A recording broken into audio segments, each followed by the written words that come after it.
ছন্দে ছন্দে মিলে সুগন্ধে তাহার নাম।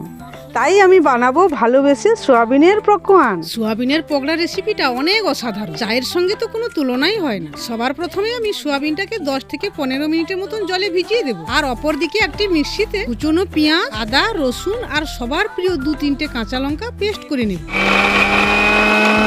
তারপর আর একটি পাত্রে বেসন, হলুদ গুঁড়ো, লঙ্কা গুঁড়ো, জিরে গুঁড়ো, ধনে গুঁড়ো আর পরিমাণ মতো লবণ দিয়ে পেস্ট করা মশলাটা দিয়ে সুন্দর করে মাখিয়ে নেব। আর প্রথমে যে সোয়াবিনটা ভিজিয়ে রেখেছিলাম ওইগুলোকে হাত দিয়ে জল নিংড়ে নেব।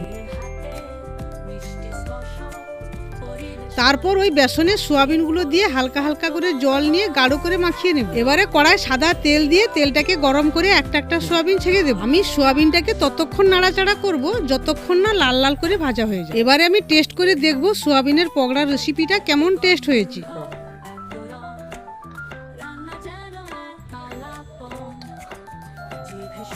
দুর্দান্ত! সত্যি বলতে বন্ধুরা, প্রথমবার বাড়িতে বানিয়ে খেলাম তো দুর্দান্ত হয়েছে।